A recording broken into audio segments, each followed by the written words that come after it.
आदरणीय सभी उपस्थित श्रोता बंधुओं, नगरवासियों, क्षेत्रवासियों,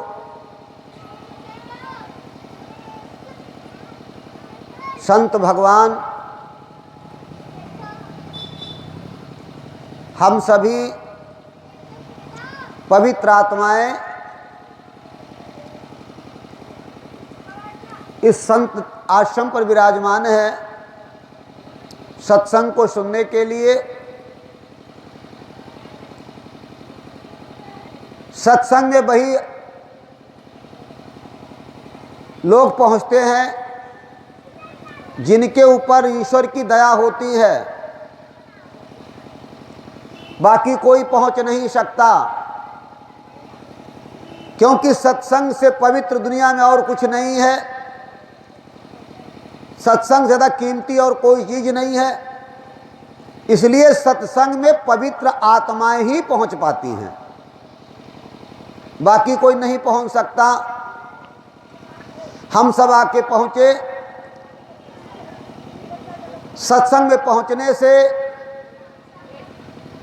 हमारा आपका भला होता है, हर प्रकार से हम आप सुखी होते हैं, हर संकट मुसीबतों से बचकर सुख और समृद्धि को प्राप्त करते हैं।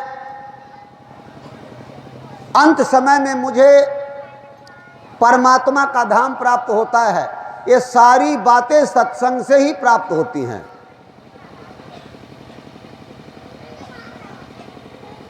सत्संग इतना कीमती है,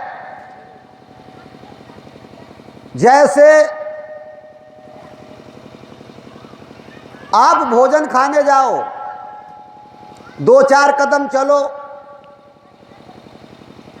कोई कारण हो जाए भोजन पे न बैठ पाओ, न खाने को मिल पाए, तो भूख नहीं जा सकती। आप प्यासे हो, सरोवर के किनारे गए, हैंडपंप किनारे गए, कुआं के पास गए, किसी कारणवश हमारा काम नहीं बन पाया, मेरे मुंह में प्यास पानी नहीं पहुंचा, तो मेरी प्यास नहीं जा सकती। यहां तक हम किसी देवस्थान में गए, घर से चले, तीर्थ स्थल की तरफ बढ़े, आधी दूर पहुंच गए, कोई कारण बन गया, ऐसा कोई मुसीबत आ गया, मुझे घर वापस आना पड़ा, तो आपका तीर्थ जाना सफल नहीं हुआ।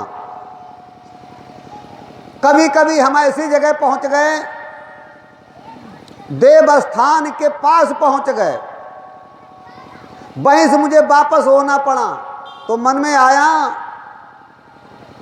कि हम कतई मंदिर के किनारे पहुंच गए, देवस्थान किनारे पहुंच गए, लेकिन हमको दर्शन नहीं मिल पाए, तुम्हारा काम नहीं बन पाया। लेकिन संतों का दरबार ऐसा दरबार है, सत्संग स्वरूप एक ऐसा स्वरूप है कि आप भावना बना दो, उसका भी फल मिलेगा। भावना बन जाए कि मैं दर्शन करने जाऊंगा, और किसी कारणवश आप नहीं जा पाए, तो फल तुम्हारा तैयार हो गया, वो खट गायब नहीं हुआ। भावना बनते ही यहां तक 1-2-4 कदम पड़ गए, चलना तो हजारों लाखों कदम है, 1-2-4 कदम पड़ गए, और वहीं से हमारा कोई कारण बस लौटना हो गया, तो मुझे पूरा फल मिल गया। क्योंकि पद्म पुराण कहता है, संत मिलन को जाइए, तज माया अभिमान, ज्यों ज्यों पग आगे पड़े, कोटिन यज्ञ समान। अगर एक कदम भी पड़ गया तो करोड़ों यज्ञों के समान फल मिलेगा। लेकिन मिलता क्यों नहीं है? अब बात यहां पे आई, मिलता क्यों नहीं है? क्या भैया,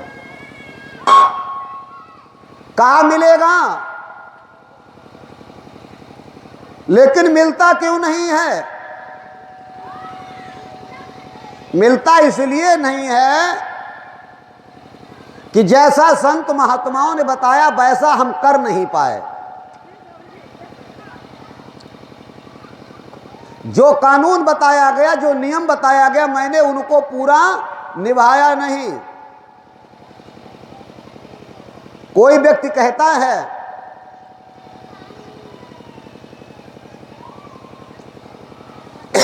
मेरे पास 1 बीघा खेत है, इतना खाद लगाना है, इतना पानी लगाना है, इतनी देखरेख करनी है, इतना बीज डालना है, इतनी निराई गुड़ाई करनी है, तो इतनी फसल होगी। और वो भी कहता है कि मैंने ये अपने अनुभव से सिद्ध करके, फसल को तैयार करके, अनाज को पैदा करके देखा है। तुमने उसकी बात सुनी और घर चले गए। तुमने न तो खाद लगाया, न पानी लगाया, न बीज डाला, निराई गुड़ाई कुछ कहीं नहीं, ऐसे ही घूमते रहे और मन में सोचे हम तो सुन के आए, हमारे घर में भी पैदा हो जाएगा। तो भाई कैसे पैदा हो जाएगा? तो सुन के आए, किया तो कुछ नहीं। इसी प्रकार से सत्संग के जो कानून हैं, नियम हैं, वो बताए जाते हैं, उनको हम सुनते तो हैं लेकिन सुनकर के करते नहीं हैं। लोगों, सत्संग का पहला रूप होता है कि हमें अपने मन में सत्संग में जाने की, सत्संग में पहुंचने की, सत्संग में सुनने की, संत दर्शन करने की बहुत सच्चाई के साथ में हृदय में हाजिरी लगानी पड़ती है। कहाँ? अपने हृदय में कुछ हाजिरी किसी के रजिस्टर लगानी पड़ती है। अगर वहां हाजिरी नहीं लगाई तुम्हें कुछ नहीं मिलेगा। लेकिन यहां की हाजिरी तुमको अपने हृदय में सच्ची लगानी हाजिरी पड़ेगी। जब हाजिरी लग जाएगी, सच्ची हाजिरी, तो फल मिलना शुरू हो जाएगा। अगर वो हाजिरी लग गई, हाजिरी लग गई और हम नहीं पहुंचे, हाजिरी लग गई हम नहीं पहुंचे, समझ में आ रहा है कि नहीं? कोई व्यक्ति कहीं काम करता हो और वहां हाजिरी लग जाए, वो न पहुंचे, तो शाम को उसका पेमेंट बताओ खाली मिले होगा कि नहीं हो, मिलेगा कि नहीं मिलेगा? हाजिरी लग जाए और तुम वहां बने ही रहो, हाजिरी न लग पाए तो नहीं मिलेगा। तो वो हृदय में सच्ची हाजिरी लगानी पड़ती है। वो हाजिरी लगेगी, उसके बाद में अब वहां से चलते रहो। अगर चल भी दिए तो कदम कदम पर बराबर भाव बनाते रहो। हर कदम पे तुम्हारी भावना उस हाजिरी में लगी रहे, भाव का तार लगा रहे और हम वहां पहुंचे। एक और हाजिरी होती है, देखो सच्ची हाजिरी के रूप बता रहे हैं तुम्हें। उसके बाद में हमने देखा है, हम लोग उस भाव से पूरी हाजिरी लगा नहीं पाते हैं। अब यहां अगर आ भी गए आसपास में, पहली तो बात घर से हाजिरी कच्ची रखेंगे। क्यों? बताया गया है हमें संतों के दर्शन में इतना बड़ा फल है, तो कितनी छटपटाहट होनी चाहिए पहले से। और छटपटाहट कितनी है तुम्हें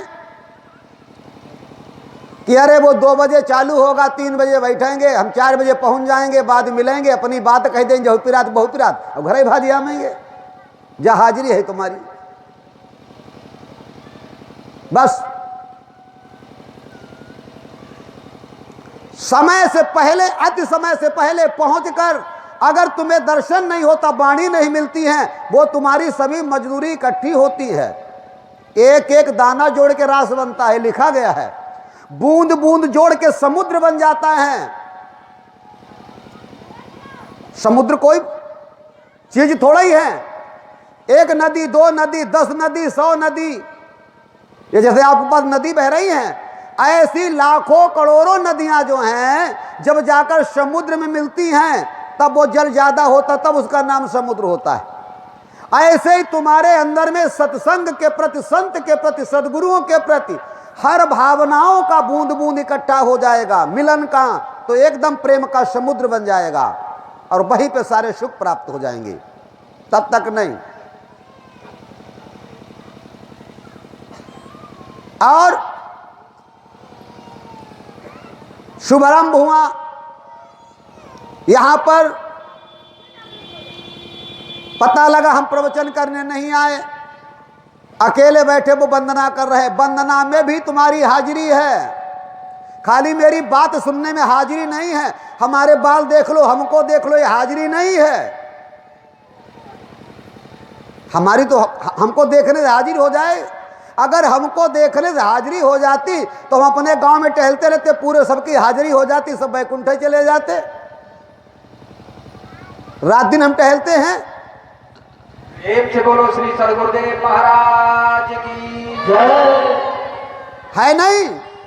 या संत महात्मा रोज टहलते, उनको तुम देखते हो, तज माया अभिमान जीव जीव पग आगे पड़े। अरे वो जो टहलते हैं उनको तुम देखते हो, मिलन नहीं कर सकते।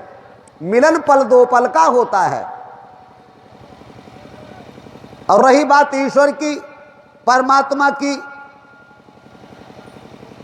लगो जिस ईश्वर के लिए, जिस परमात्मा के लिए, मिलने के लिए, प्राप्त करने के लिए, उसके द्वारा सुख समृद्धि प्राप्त करने की बात कही गई है, वो कहाँ मिलेगा, कैसे मिलेगा, ये वही लोग बताएंगे। वही लोग जानते हैं जिन्होंने इस काम की खेती को किया। दूसरा भाई कौन जानेगा? वो होते संत महात्मा।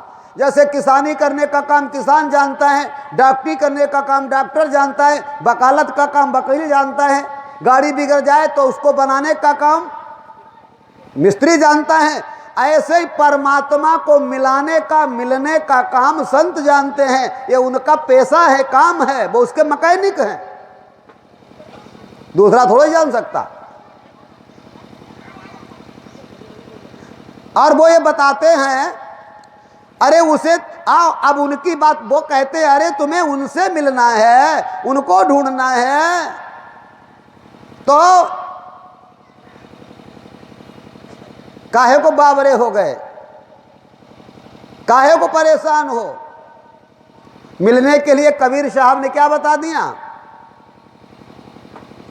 मोह को कहां ढूंढे बंदे। इशारा किया, तुम मुझे कहां ढूंढ रहे हैं। इसके मतलब उन्हें मालूम है मैं कहीं और हूं, तू कहीं और ढूंढ रहा है। लोग खाली भजने पढ़ लेते हैं उसका किताबी ज्ञान से। तुमने कोई चीज कहीं पे रख दी हो और अपने लड़के से को उठा के लाओ, जब काफी देर हो जाएगी वो ढूंढे लड़के को नहीं मिलेगी तो बाप पूछेगा, तुम पूछोगे अरे कहां ढूंढ रहे हो, यही तो कहेगा। कितनी देर हो गई हमने वस्तु मंगाई, तुम कहां ढूंढ रहे हो। तो वो कहेगा हम बहुत देर ढूंढे, तो कहेगा वहां तो है ही नहीं, हम जानते हैं कहां ढूंढ रहा है। वही बात कह रहे हैं, मोह को कहां ढूंढे बंदे, मुझे कहां ढूंढ रहा है। मैं तो तेरे पास में, मैं तेरे पास में हूं, मैं दूर नहीं हूं, मैं तेरे पास में हूं। मोह को कहां ढूंढे बंदे, मैं तो तेरे पास में, और जो वस्तु मेरे पास है उसे दूर ढूंढे तो कैसे मिलेगी। आगे कहां है, तू मंदिर में ढूंढता है, तू मस्जिद में ढूंढता है, तो गुरुद्वारा में ढूंढता है, तू ठाकुर द्वारा में ढूंढता है। तो ना मंदिर में ना मूरत में। अब साहब कह रहे हैं कि मैं मंदिर में नहीं हूं, मैं मूरत में नहीं हूं, ना काशी कैलाश में, ना मैं काशी में हूं न कैलाश में हूं। वो साफ साफ कह रहे हैं, ना मंदिर में, ना मूर्त में, ना काशी कैलाश में। और फिर भी कहा मोको कहाँ ढूंढे बंदे, मैं तो तेरे पास में। उसके बाद में कहा है, ना मैं क्रियाक्रम में रहता, कहा मैं क्रियाक्रम में भी नहीं हूं, ना रहता सन्यास में, मैं सन्यास में भी नहीं हूं। अगर तू चाहे सन्यासी बन के मुझे ढूंढ लेगा तो मैं तुझे नहीं मिलूंगा। अगर तू चाहे सन्यासी बन जाऊं तो तुझे मैं मिल जाऊं, मैं नहीं मिलूंगा। ना त्रिपुंड में, ना भूमर गुफा में, ना एकांत निवास में। अगर तुम चाहो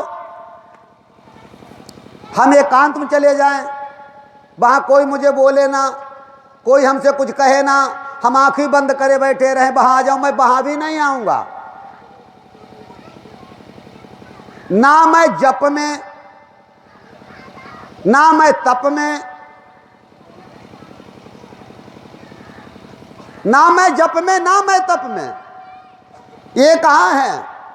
ना इसमें भी नहीं, ना श्वासों के श्वास में। अब का खोजी होए, अब बात यहां पे आई, खोजी होए। खोजी माने खोजने वाला। खोजी होए तो तुरंत मिल जाऊं, पल भर की तलाश में। अगर खोजने वाला है तो मैं तुरंत मिल जाता हूं, पल नहीं लगने देता हूं, पल भर की तलाश में। अब जिनको जिनको मिला वो पल भर में मिला, पल भर की तलाश में। लेकिन खोजने वाला होना कैसा चाहिए? अब होना चाहिए, लिखा है जिन खोजा तिन पाइया, गहरे पानी पैठ, गहरे में घुसकर। मैं बपुरा बूढ़न डरा, एवं मैं नालायक, मैं अज्ञान, मैं मूर्ख बूढ़ने को डर गया और रहा किनारे बैठ। मैं घुसा ही नहीं, मैं किनारे बैठा रहा। इसी प्रकार हम किनारे लगे हैं, घुसते हैं ही नहीं।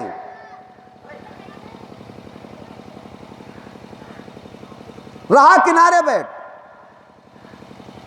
तभी लिखा खोजी होए तुरंत मिल जाऊं, पल भर की तलाश में। अब कहाँ है कबीर, सुनो भाई साधु, हम तो हैं विश्वास में। मूल निकाल कर रख दिया, विश्वास में है। अब विश्वास किस पे करना है? अब ये सोचो, विश्वास किस पे करोगे? उस परमात्मा पे विश्वास करने की जरूरत है ही नहीं, वो तो स्वयं है विश्वास। अब विश्वास में विश्वास क्या करोगे? हैं? तुमसे कोई कहे विश्वास करो शाम हो जाएगी, तुमसे हम कहे विश्वास करो शाम हो जाएगी, तो तुम विश्वास करो या न करो, वो शाम तो हुई जाएगी। बोलो, रात्रि हो कहे विश्वास करो सुबह हो जाएगा, करो या न करो। ये तो विश्वास करने की चीज है ही नहीं,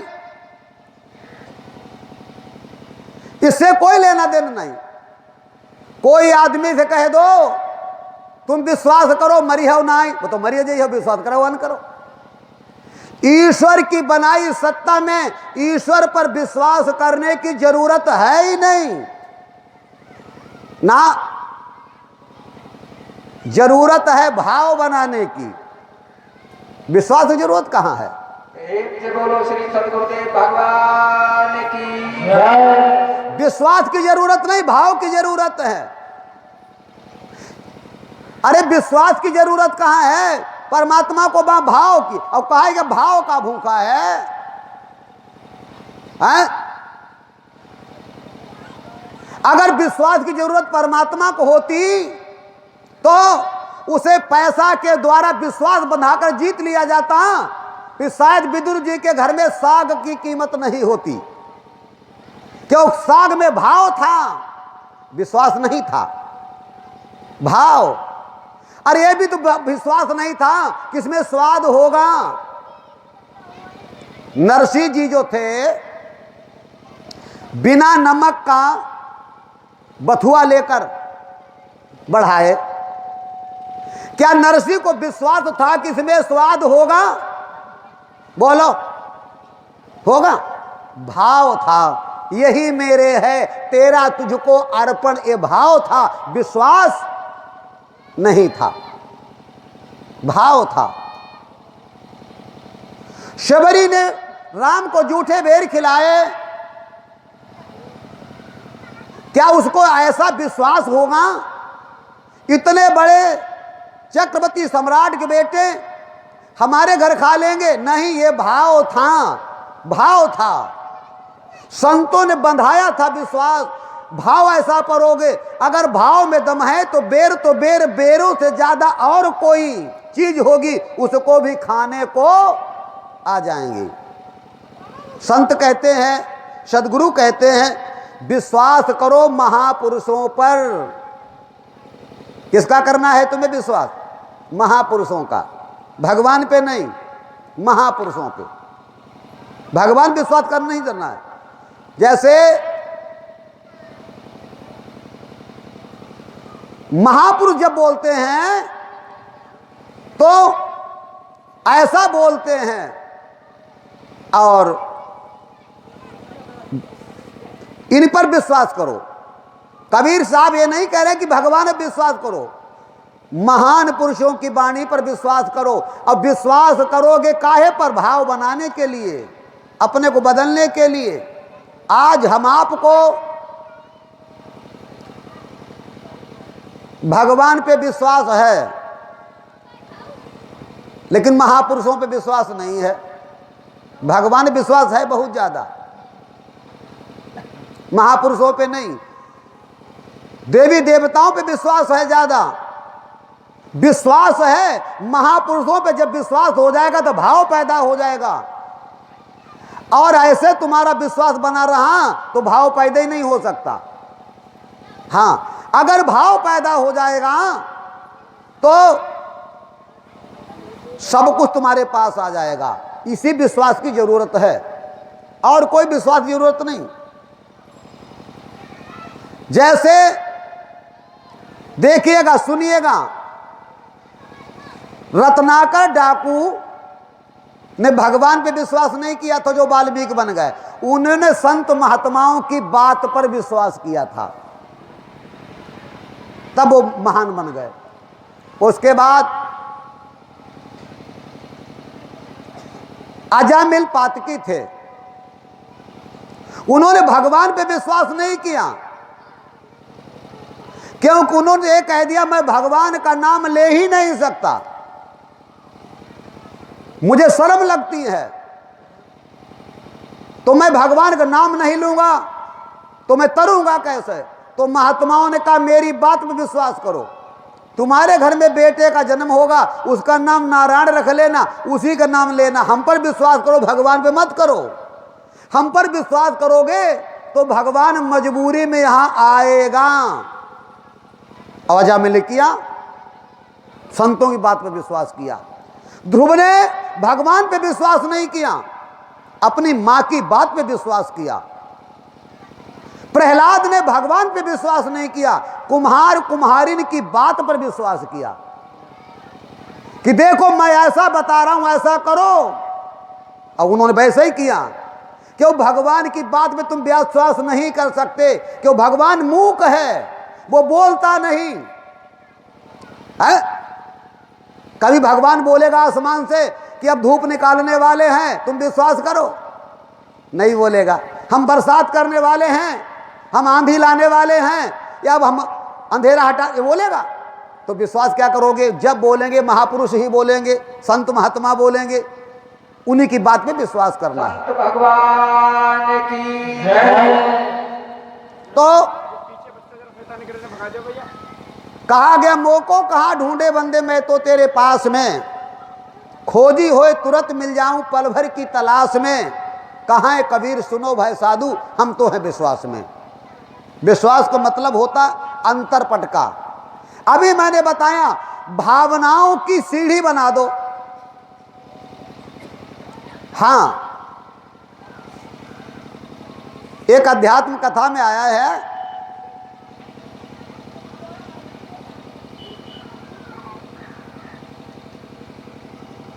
कि रावण जो था मरते समय ज्ञान देता है लक्ष्मण को, तो ये कहता था पूरे जीवन में अन्याय में लगा रहा और एक मेरा विचार रह गया, काम रह गया, वो मैं नहीं कर पाया। बोले क्या? कहा मैं स्वर्ग तक सीढ़ी लगाना चाहता था और मैं लगा भी सकता था ताकि जाने वालों को परेशानी न होती, अपने वहां चले जाते। और मैं गलत काम करता, अच्छा काम नहीं कर पाया। बात यहीं पे खत्म कर देते हैं लोग सुनाने वाले। असलियत में बताया गया, वहां पर महापुरुषों के द्वारा चेतावनी दी गई कि मनुष्य के हाथ की बनाई सीढ़ी के द्वारा कोई परमात्मा के घर जा ही नहीं सकता। यह सृष्टि का नियम है, यह कानून है। तो पूछा फिर कैसे जाएगा? तो हर मनुष्य अपने आप अपनी सीढ़ी बनाएगा। हाँ, हर मनुष्य अपने आप अपनी सीढ़ी बनाएगा। कोई दूसरे की सीढ़ी पर चढ़कर नहीं जा, ये कानून है। मेरी बात समझने की कोशिश करो। फिर रावण बना कैसे देता? कानून है कि स्वयं जो वहां जाए अपनी सीढ़ी बनाए।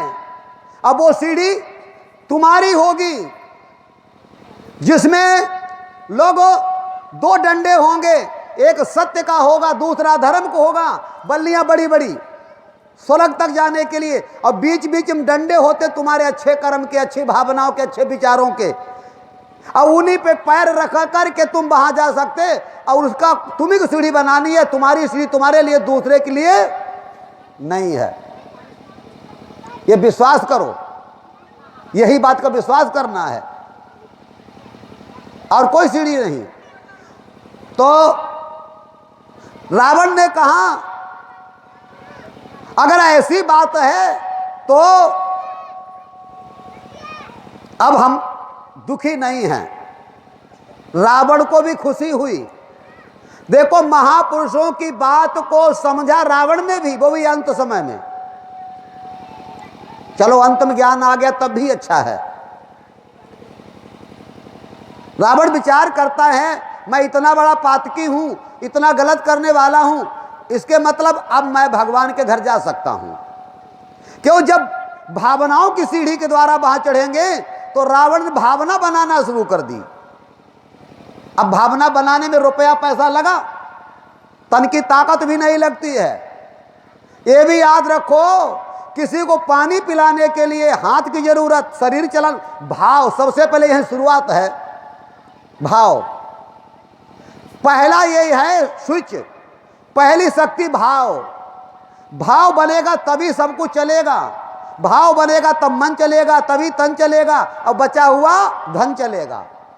तुम्हारे घर में घी है, दूध है, दही है, चीनी है, सब है, और तुम्हारे दरवाजे दो चार भले आदमी या पहुंच गए भूखे प्यासे, और सबसे पहले तुम्हारे भाव न बने हम खिलाई दें तो क्या तुम खवाए सकत? तन में ताकत भी है तुम्हारे उठा के लाने की, घर में से बाहर लाने की, घर में रखा भी है, खरीदना भी नहीं, किसी से मांगना भी नहीं। एक चीज नहीं पैदा हुई तुम्हारे भाव खिलाने का। बोलो खिला सकते फिर? और अगर भाव पैदा हो जाए खिलाऊंगा, अगर नहीं है तुम्हारे पास, तुम दूसरे के घर से ला करके खिला दोगे, इतनी दम है भाव में। बोलो है कि नहीं? समझ में आया कि नहीं? बोलो है दम नहीं? तुम्हारे घर में मौजूद है, तुम्हारी जेब में पैसा मौजूद है। अगर कोई बोला कि हमें यहाँ यज्ञ करने हैं, जैसे महात्मा जी इस समय यहाँ कार्यक्रम करवा रहे हैं, अब तुम्हारी जेब में कई 100, 5100, 1100, 11,000 हैं। महात्मा जी बोले भाई प्रसाद के लिए 2-4 रुपए, 11 रुपए दे दो। और अगर तुम्हारे भाव नहीं बना तो तुम्हें से तुम कुछ नहीं दे सकते, जेब चाहे कितनी भी भरी हो। और अगर भाव बन गया दूंगा तो 2-4 घर जा करके पड़ोसियों से टटोलोगे, उधार ले लोगे, मैं मजदूरी करके दे दूंगा, तुम्हारे गन्ना काट के दे दूंगा, छन्ना छील के दे दूंगा, लेकिन मुझे दे दो। अगर पक्का भाव बन गया तो तुम सब काम कर डालोगे पास न होते हुए। ऐसा ही भाव जो बना था, ये महापुरुषों ने बताया था। इस बात पर विश्वास करो, भगवान पे नहीं, महापुरुषों ने जो बात तत्व बताया, ये बात ऐसा ही भाव नरसिंह के अंदर था। उनको बताया गया था कि धन न रह जाए, दौलत न रह जाए, तन न रह जाए सुंदर, पेट भर भोजन रह जाए, और अगर तुम्हारा भाव बना रहा तो एक दिन वो आएगा जरूर। यही बात विदुर को पता थी, दुर्योधन को नहीं पता थी।